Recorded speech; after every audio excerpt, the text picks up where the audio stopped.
Court कचहरी की दुनिया में ना एक बात है जो बार बार सुनने को मिलती है। सुनने में ये बिल्कुल सही लगती है, पर क्या वाकई में वो सच है? आज हम चार्जशीट और जमानत के उस रिश्ते को समझेंगे जिसको लेकर शायद सबसे ज्यादा गलतफहमी है। सोचिए, पुलिस अपनी पूरी जांच खत्म करती है और एक मोटी सी फाइल, जिसे चार्जशीट कहते हैं, अदालत में पेश करती है। तो क्या ये फाइल सच में जेल से बाहर निकलने का एक कंफर्म टिकट है? माय लॉर्ड, चार्जशीट फाइल हो गई है, अब तो बेल दे दीजिए।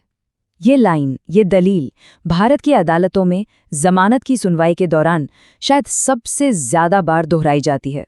जैसे एक आम समझ बन गई है कि बस चार्जशीट आई मतलब जमानत पक्की।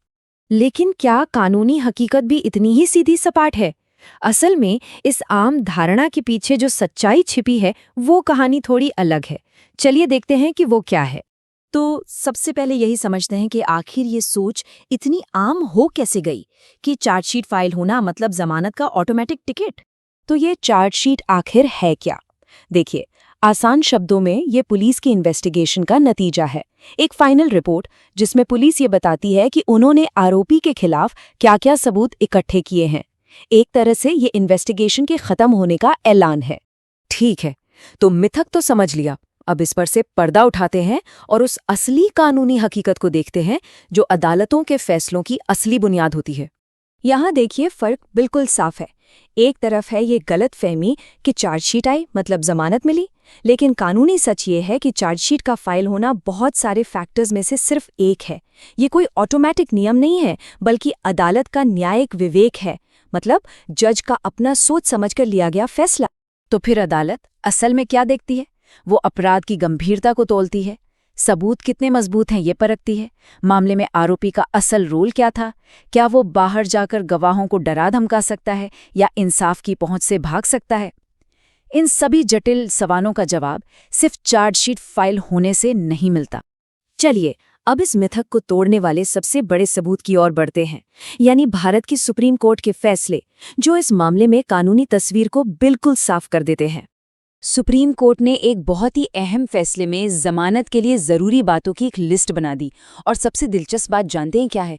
इस पूरी लिस्ट में कहीं भी सिर्फ चार्जशीट फाइल होने को जमानत का मेन ग्राउंड नहीं माना गया। सारा जोर सबूतों की क्वालिटी और अपराध की गंभीरता पर है, ना कि सिर्फ एक प्रक्रिया के पूरे होने पर।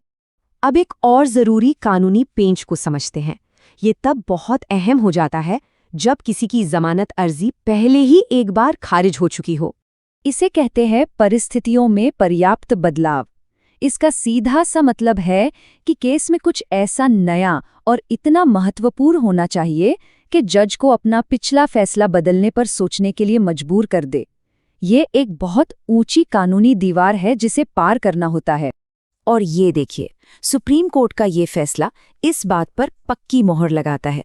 कोर्ट ने साफ साफ कहा कि सिर्फ चार्जशीट का फाइल हो जाना अपने आप में वो पर्याप्त बदलाव नहीं है जिसकी अदालत को तलाश होती है। भाई, वो तो जांच की प्रक्रिया का एक नॉर्मल अगला कदम है। लेकिन रुकिए, कहानी में एक ट्विस्ट है। ऐसा नहीं है कि चार्जशीट हमेशा बेकार ही होती है। कुछ खास सिचुएशंस में यही चार्जशीट जमानत दिलाने की चाबी भी बन सकती है। तो वो कौन सी स्थितियां हैं? आइए एक एक करके समझते हैं।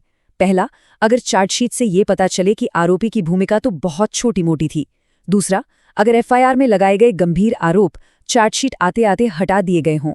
तीसरा, अगर चार्जशीट में पेश किए गए सबूत ही कमजोर लग रहे हों। और चौथा, अगर उसी केस में वैसी ही भूमिका वाले दूसरे आरोपियों को बेल मिल चुकी हो। इन मामलों में चार्जशीट का कंटेंट ही वो पर्याप्त बदलाव बन जाता है। तो ये सब कुछ हमें एक बेहतर और ज्यादा असरदार कानूनी रणनीति की ओर ले जाता है। चलिए एक कमजोर और एक मजबूत दलील के बीच का फर्क समझते हैं। इस स्लाइड पर देखिए, गलत तरीका क्या है? सिर्फ ये कहना कि चार्जशीट आ गई है, ये एक मिथक पर भरोसा करने जैसा है। और सही तरीका वो है चार्जशीट के पन्ने पन्ने को पढ़ना और उसमें से उन ठोस बदलावों को निकालकर अदालत के सामने रखना जो जमानत के पक्ष में हो। यहाँ सारा ध्यान सबूतों पर होता है, धारणा पर नहीं। तो जो सबसे बड़ी बात हमें याद रखनी है वो ये है कि चार्जशीट सिर्फ एक कंटेनर या एक फाइल कवर नहीं है। असली खेल तो उसके अंदर के कंटेंट का है। जमानत का रास्ता फाइल के कवर से नहीं, बल्कि उसके अंदर के पन्नों से होकर गुजरता है। तो ये पूरी चर्चा हमें एक बड़े सवाल पर लाकर छोड़ देती है। अगर कानून सबूतों को आम धारणाओं से ज्यादा अहमियत देता है, तो हमारे कानूनी सिस्टम में ऐसी और कौन सी पक्की लगने वाली बातें हैं जो शायद उतनी पक्की ना हो? अगली बार जब आप कानून से जुड़ी कोई खबर सुने, तो इस सवाल पर जरूर सोचिएगा।